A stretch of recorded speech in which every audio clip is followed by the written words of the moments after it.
If you've been playing Maxis for any amount of time in Cold War over the past few days, you might have noticed that something is a bit different with her. It's become quite apparent that there was an unannounced update to her operator lines sometime within the past week. Her original set of lines were quite generic, sharing the same script as many other multiplayer operators, with a few outliers. This means that before, they weren't really worthy of that much analysis, as you could tell that they weren't written with a specific idea in mind. The lines that came with the surprise update, however, are a completely different story. And I believe that they might be hinting at the darker side of Samantha's character that's hardly anything new, but is something to look out for nonetheless as we get closer to the second Outbreak main quest in Berlin.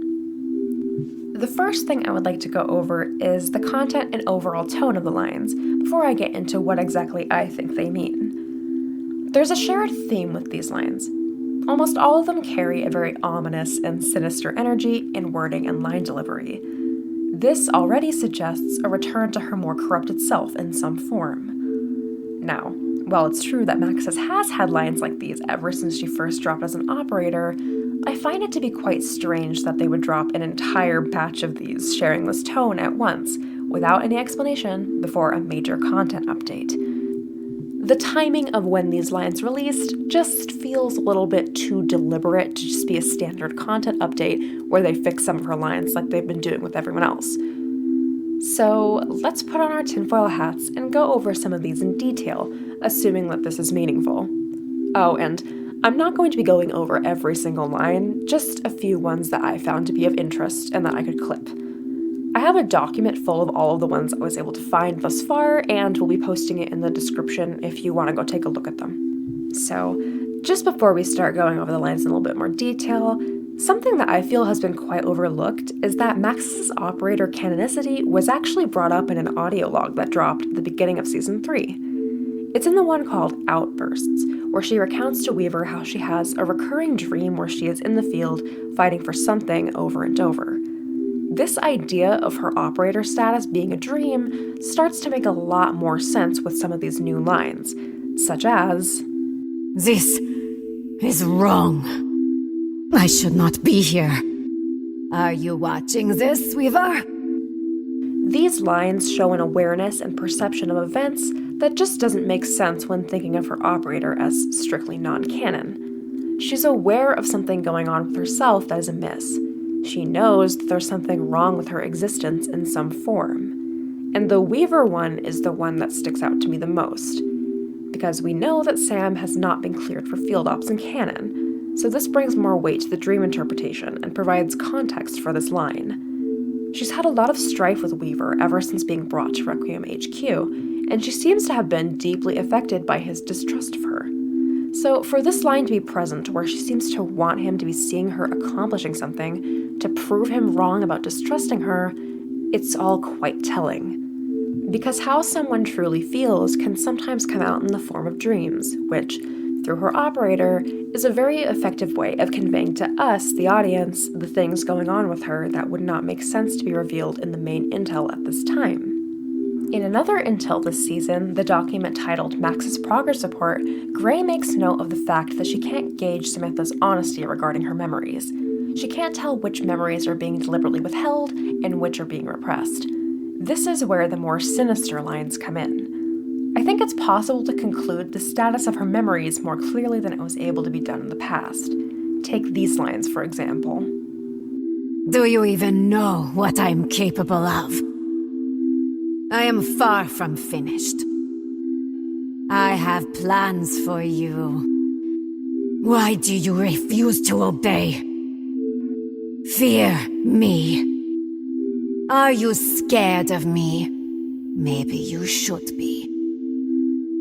If we think of these in terms of the dream logic from before, then it can be assumed that some of these are referring to her having at least subconscious memories of her power over the zombies, and perhaps even more. But back to that in a minute. There's one glaring quote that Richtofen has said in the Ether storyline, a trend that has persisted for a hell of a long time with her in Cold War Zombies at this point. "Do you know who I am?" Though this one actually goes a little bit deeper than just being another quote from her that's also shared with Richtofen, because a quote similar to that one is also said by her on Moon, And it's also in the same context of being directed at the zombies. And speaking of Moon, there is another line from this new set that is also very similar to one she says there. Here are both of these lines, with the ones from Moon presented first. Unfortunately, I couldn't clip the audio for the second new quote, so I'm just going to be reading these out, and it's really a dude trust me moment. Don't you remember who I am versus do you know who I am? And it will all be over soon versus soon this will be over. The dream explanation rationalizes these lines as being a reflection of her memories, or even just her inner self that is now corrupted, which is huge if true. And I think now is the time to bring up the fact that this would not be the first time her character has had something to do with the concept of dreams. While I admit this is just a one-liner, she does ask on Moon, "And I wake up, and this all have been a dream?" The one thing that links all of these lines, ultimately, is her past.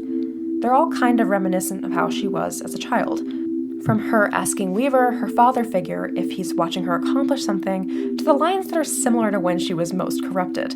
Hell, even including this one other line where she says, I don't like bullies.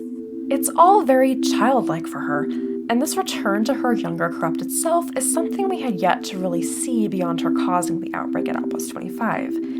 And I feel like this brings even more weight to the idea of her corruption being a literal representation of trauma she has experienced, which emerges as another side of her that has more simple and charged reactions to things as a result. If nothing else, what I think can be taken from this mysterious batch of lines is that she may be older now, but the corruption within her is still there, and still appears to be as it was before. And she may not remember it consciously, but it is there in her dreams.